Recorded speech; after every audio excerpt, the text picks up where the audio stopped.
the orphan's childhood. Muhammad returned to live with his mother in Mecca when he was about 3 years old. 3 years later, Amina decided to take her son to visit his uncles in Yathrib. She told her maid, Baraka, to prepare everything they would need for the long journey. And then they joined one of the caravans going there. They stayed in Yathrib a month, and Muhammad enjoyed the visit with his cousins. The climate there was very pleasant, and he learned to swim.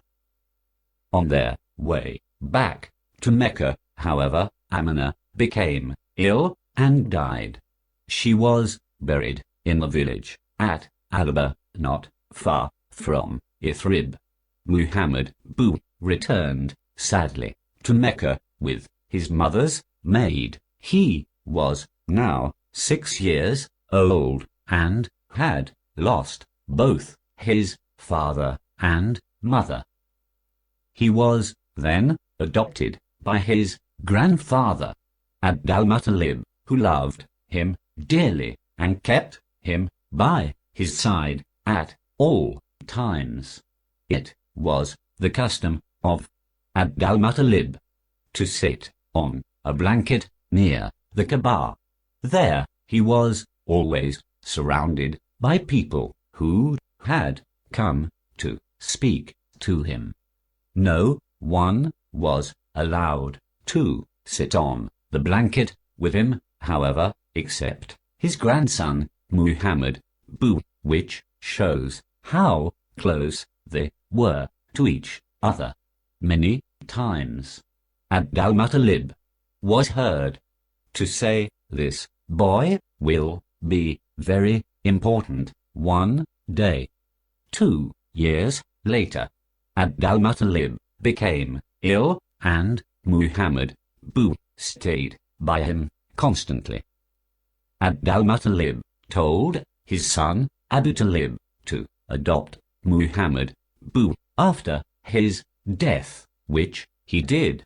Abu Talib had many children of his own, but Muhammad immediately became part of his family and the favorite child. The time came for Quraysh to prepare a caravan to go to Syria. Abu Talib was going with them, and he took Muhammad along. It was Muhammad's first journey to the north. After days of travel, the caravan arrived at a place near Syria where the Romans used to come to trade with the Arabs. Near this marketplace lived a monk called Baira. His cell had been used by generations of monks before him and contained ancient manuscripts. Baira saw the caravan in the distance and was amazed to see that over it was a large white cloud.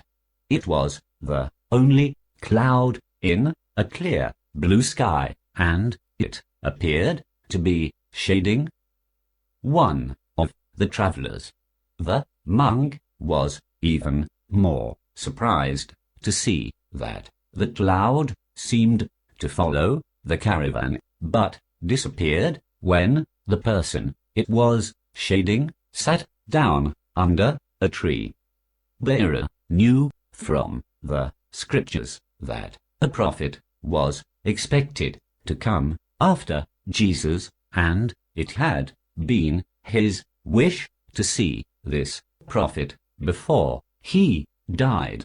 Realizing that what he had just seen was a miracle, he began to think that his wish might, after all, come true.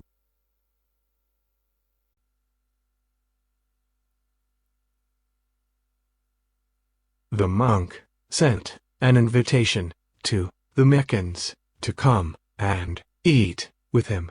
The Arabs were surprised because they often passed by, and Bahira had never invited them before. When the group was all together for the meal, the monk said, "Is this everyone?" "No," someone said. "A boy was left watching the camels." Bahira insisted that the boy should join them. The boy was Muhammad. When he arrived, Bahira said nothing, but watched him all through the meal. He noticed many things about his appearance which fitted the description in the old manuscripts. Later on, he took him aside and asked Muhammad many questions. He soon found out how he felt about the idols in the Kaaba. When Bahira tried to make him swear by them, as the Arabs used to do, Muhammad said, "There is nothing in this world that I hate more." They talked together about Allah and about Muhammad's life and family. What was said made Bahira certain that this was indeed the prophet who would follow Jesus. Then the monk went to Abu Talib and asked him how he was related to Muhammad. Abu Talib told him that Muhammad was his son. Bahira replied that this could not be so, because the boy was destined to grow up an orphan, and he ordered Abu Talib to watch over Muhammad with great care. There are many stories told about Muhammad's youth. Some tell of how he used to take the family's sheep to graze, and was always kind to them.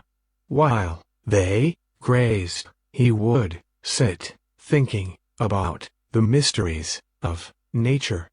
Unlike those around him, he never worshipped the idols and never swore by them.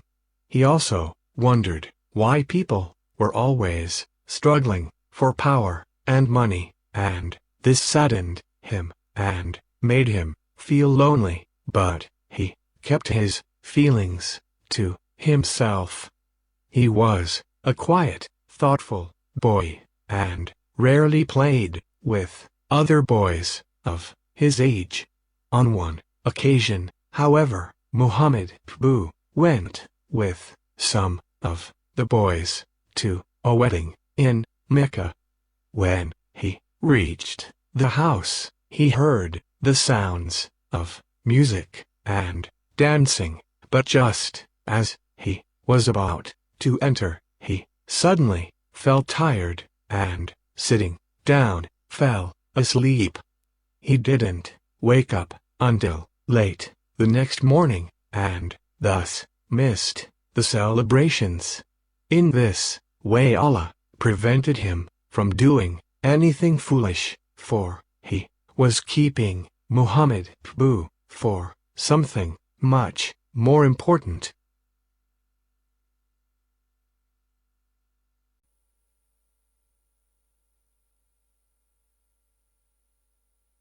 The Prophet's marriage.